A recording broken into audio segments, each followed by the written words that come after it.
गर्मियाँ हैं और गर्मियों में अगर आपके घर में भी बड़े हैं, बूढ़े हैं, ठीक है, चाहे वो सास की शक्ल में हैं, आपकी माँ हैं, तो आपके जो अपने हैं ना, आपने उनके लिए ये जो है चटनी बना कर रखनी है और उसके बाद मुझे फ़ीडबैक देना है, क्योंकि ये चटनी बनाने के बाद आपने हो जाना है सबकी फेवरेट।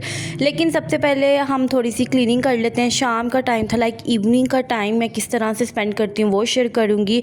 आज बच्चे जब ट्यूशन गए, उनको मैंने अच्छे से नीट एंड क्लीन करके ट्यूशन भेज दिया, क्योंकि वीकेंड है, बहुत दिमाग खाते हैं, सर की जो है ना बैंड बजाते हैं। उसके बाद जी मैंने बेडशीट्स को क्लियर किया, ठीक है, जहाँ पे बेडशीट्स न्यू बिछने वाली थी वो बिछाई और सारा मैंने कहा अच्छे से ना स्वीपिंग कर लेती हूँ, क्योंकि ये जो फूल झाड़ू है ना, इससे सफाई बहुत आसानी से हो जाती है, इंसान थकता भी नहीं है।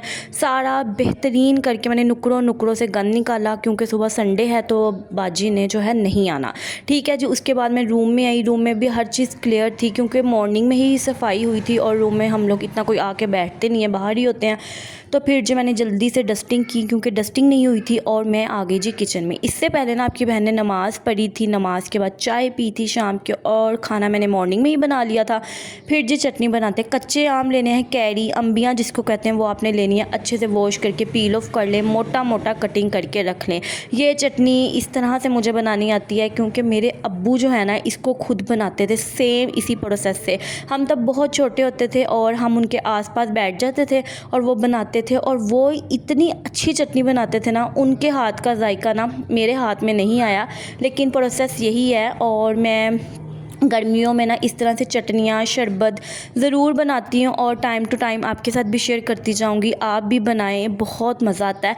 अच्छा, बातों बातों में अम्बियाँ जो है ना, मैंने उसको कट किया, कट करके वॉश वगैरह करके उसको ना मैंने स्टीम होने के लिए रख दिया।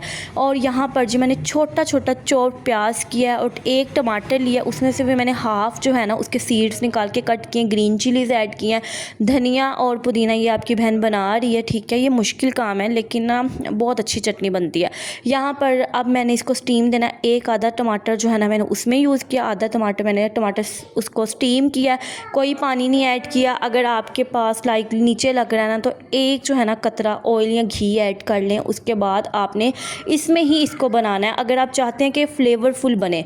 सबसे पहले अम्बियों को अच्छे से चॉप करें, 2 से 3 हरी मिर्चें ऐड किए, धनिया पुदीना ऐड किया, ठीक है, और लास्ट में आपने चॉप्ड की हुई ये सब्जियाँ ऐड कर देनी है। ग्रीन चिलीज़ भी लास्ट में चॉप्ड ही ऐड करनी है। मसालों में कुछ भी नहीं जाएगा, सिर्फ नमक जाएगा। अगर आप इसको लंबे अरसे तक स्टोर करना चाहते हैं तो नमक तब ऐड करें जब आपने इसको सर्व करना है, नमक पानी छोड़ देता है।